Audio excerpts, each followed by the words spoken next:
sur l'enfant de... Hi everyone, really happy to be here. I think it's okay, I can start. So really happy to be here. I'm Maxime. I'm the co-founder and CEO of SpaceFill, and at SpaceFill we're basically building a platform that gives access to the largest European warehousing and logistics network. So I was talking to the few ones that were here before. We are in the warehouse industry, warehouse market, and we're working with industrial companies, B2B retailers, B2C companies, and basically helping these companies get access to an infrastructure to distribute their goods anywhere in France, Germany, Spain, the Netherlands, Belgium, and maybe in other countries in Europe in the future. So just a few words about me, and then I'll talk about SpaceFill and the pricing. I come from a family of entrepreneurs in the logistics industry. I'm basically the third generation. My grandfather started a business in logistics, and my father did too.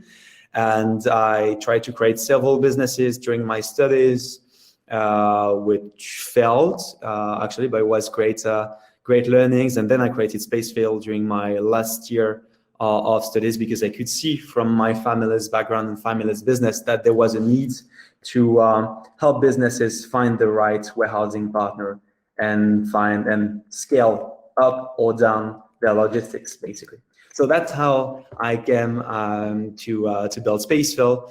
And as I said, at SpaceFill, we are building a connected logistics infrastructure to enable any business distributing physical products to grow, to adapt their logistics capacities to their business needs, while integrating every single information into their systems and not managing anything through Excel spreadsheets anymore. So that's basically what we are doing, because on one part we built and we created SpaceFill 3 years ago, but we built this collaborative cloud platform to manage stocks, orders, and warehouses or locations wherever they are in Europe. And on the other one, we connected 3,000 warehouses operated by the best logistics providers or transportation companies in Europe to this software in the countries I mentioned, France, Germany, Belgium, Netherlands, and Spain, to make them accessible to our customer, which is like building this infrastructure. The first thing I would say, the first learning I had about pricing is that obviously it's really hard, and it's obviously a test and learn approach. But the first one is that we had to follow the market in the early days, because really the price is directly linked to the market perception and to the value of the product that you are distributing. And personally, there is a before SpaceFill and an after to how I approach pricing, because logistics is a very complex industry where price is a lot of the game, I would say, and margins are very tiny. So basically, the first thing that we did was to follow the market. And what does it mean? It's just to look at what already exists in the industry, and what are the competitors' pricing. And the competitors are not just the startups that exist on the market, because we didn't have any kind of competitors on the market when we started. We're kind of trying to create the category. So we had to go to a lot of logistics providers and warehouses and understand what was the flexibility and on the price levels, what were the right prices depending on the regions, depending on the services, etc. And that's how we basically started, by just selling at the price we were given by the logistics providers we were proposing to our customers. And it was quite hard and frustrating in the beginning, because we didn't make any margin. And then we learned about these brokers and how much margin they were making. And that's how we kind of said, okay, we're going to a commission-based model, because this commission-based model is already accepted in this market, in this logistics market. And that's how we first got into the first pricing that we were happy with. So the first pricing were, well, there are some guys that take 10% out of the logistics contracts. We are new on the market and we don't know anything basically. So let's take 5 and see how the market reacts. And it worked pretty well, I have to say. And then we wanted to make our pricing a bit more related to the value we're giving to the customers. And that's how, talking with some advisors, they told me to find the value KPI. And what is it, the value KPI in our industry? It's the pallet or the box. And that's a cost per pallet or cost per box that you're storing. And each market or each product in each market has at least one value KPI that works quite well. For us, it was the pallet level in the early days of SpaceFill.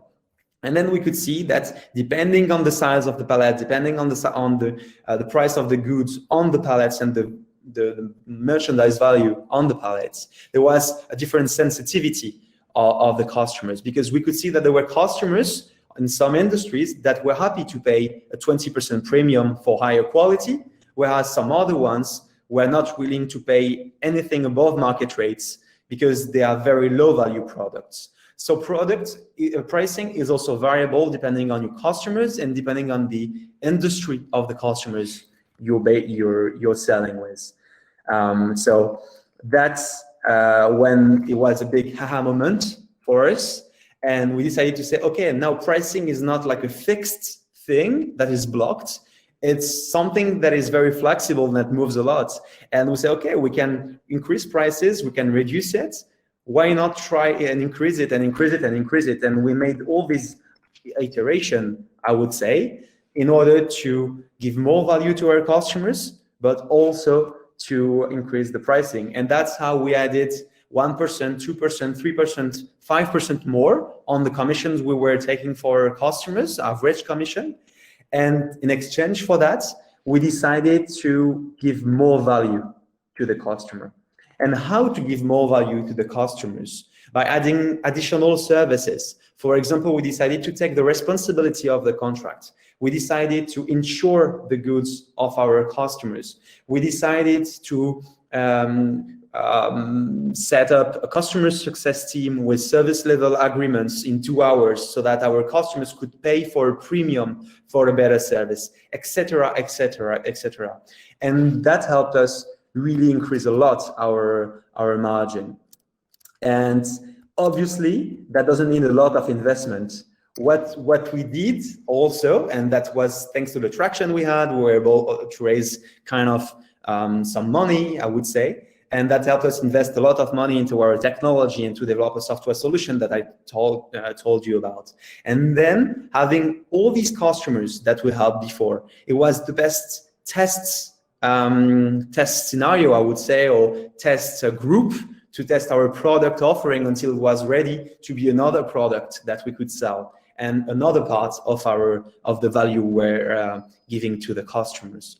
So basically, we had to test and learn a lot, and we had to find some key markets that worked for us. Because when you're selling storage or warehousing or transportation, basically any physical good can be interesting for you. It can be luxury goods, but it can be also construction material. And you have to see where your ideal customer profile is and where you are going to be able to deliver the best service with the best, I would say, margin rates that you are able to make, plus the capacity to scale. And for us, we had a few industries that were very interesting. We would make smaller margins, I would say, but we were able to close them very, very fast. And for others, these were longer sales cycle, but with much higher margins and a longer sales cycle, but it was sustainable in the end. And you always have to adapt depending on the size of your company and the velocity of growth that you want to achieve to the kind of customer profiles. And that was very interesting to understand. So really my advice is that value drives pricing up, and the more value you get, the more customers are happy to pay for it, and the more trust you get from them. And that's how it worked for us. Because one thing we tried and that didn't work for us is low cost. We were in an industry where storage is like a commodity. It's like transportation. It's like buying food at the supermarket. It's a commodity. And we wanted to do volume. But if you're doing volume, that means that you have a very, very, very high need to close more and more and more customers, and you cannot spend enough time with your customers. So in the early days of a company, not being able to spend time with customers was really hard. So by increasing pricing and focusing on increasing price and increasing margin more than volume, it was a great way for us also to focus on customers and to improve the customer experience. So that was really interesting to understand. And finally, I would say this was something that I learned that was typical to the logistics industry, that in the service we're rendering, a lot of consultancies, small consultancies, one person, two people, giving advice on how to set up logistics, are already managing tender processes for their customers to find the best logistics provider. They call them 3PLs, third-party logistics providers. And companies are sometimes more happy to pay for a fixed fee of 20, 30, 50K to find a logistics provider, rather than paying a small commission for a logistics provider over the time. And that was before our value was good enough to be there and to stay for the longer term and to be the contract holder and to be the logistics provider, basically. And we had to find the best solutions. And since these guys were making quite a lot of money, at least twice or three times, and I'm talking about the consultancies, what we are doing, actually we decided to make an offer that was based on two different kind of pricing. On one side commission, on the other one consultancies. And we could balance, depending on the kind of customers we were talking to, which kind of pricing model we would present to the customer. So pricing can move up and down, and it can also move horizontally with different. Pricing is marketing, basically, and you have to get value to take value where it is and where it is perceived by your customer and your prospects. And there is one thing that Maxime just mentioned that I've not planned in my talk, so I'll say it now so I don't forget it, which is that it's indeed important, especially when you do enterprise sales, to understand where you can take money from your customers. Some of them are really used to pay for service. Some of them are really used to pay for product. And in the early days, it's important that you balance between the different pockets of money they have to have prices that are high enough to spend time with customers, as Maxime just said. And it's a big problem because early on, founders start a business, they have a product that's new to the market, and basically they still lack the confidence needed to, especially when you're young, every number seems really expensive if you compare it to salaries or what you pay yourself for your living. And so one of the advice we give to founders is always to forget their own notions of money, and I try to give them benchmarks of what other companies are able to charge for different services. And you'd be surprised how expensive most of the services are. I know software providers that charge hundreds of thousands of euros to companies that don't need the software. And I see most of the entrepreneurs I work with try to charge 100 euro per month. So I have to tell you another secret, which is something that almost every good salesperson knows, is that lower prices doesn't mean it's easier to sell. I had met the founder of La Fourchette, a French website to book restaurants, to someone was as difficult as setting the software to a restaurant owner. And I really believe that. So if you can put your prices at a higher level, it won't prevent you from signing the clients. The biggest cost for someone to try your product is actually to learn how to use your product. It's not the couple hundred of euros you're going to charge them every month. Pricing is very important because it's signal. And funnily, it works a little bit like the luxury industry. If you have high prices, it means that your service is high quality, especially if you're able to prove that you already have clients. Every customer you're going to get is going to look for status, and you're going to look for signal. If they see someone else that they respect paying it. In the early days, it's important to educate the clients on the value of the product you bring, especially if it's a new category or new product, because if you train your client to pay a lot, you create the norm in the entire industry. So it's much better in the early days to have very high prices, at least on your website and in your commercial presentations, and yet offer big discounts for them. Discounts work. It's like when you buy clothes on sale, it feels like a good deal. And it also gives the high status, high price signal to the buyer. You have different pricing methods that founders use in the early days. And I think all of them could be valuable. I have a lot of issues also. The first one I see often is related to cost-based. I see a lot of founders trying to make 20% margin on top of their cost. While it's enough to make money, often, first thing, they don't compute their cost as they should. Like their time is completely undervalued in the computation because they think they can serve one client per day when they actually have only 4 clients per month, which is like a 7x mistake, or they just don't charge enough. The second thing is value type of value pricing, and which is much better, but it's also quite hard to do. As Maxime said in his presentation, sometimes some customers would be okay to pay much more for your product than others because to them there is a lot of value. And so in the early days, it's the advice that everyone says, which is you have to focus on the niche. And if you focus on the niche, choose the one for which the value of your service is maximum, because it will allow you to have sustain a great business, sustain great customer relationship. And as you grow, you might be able to expand to other niches with a pricing that's different. And the last pricing method that everyone uses is competition, which means that you need to be at the same price or lower than your competitors. And here I see founders do the same mistake over and over again. Usually founders come to me and they tell me how great their product is, how much better it is compared to the competition, why they deliver more value to everyone.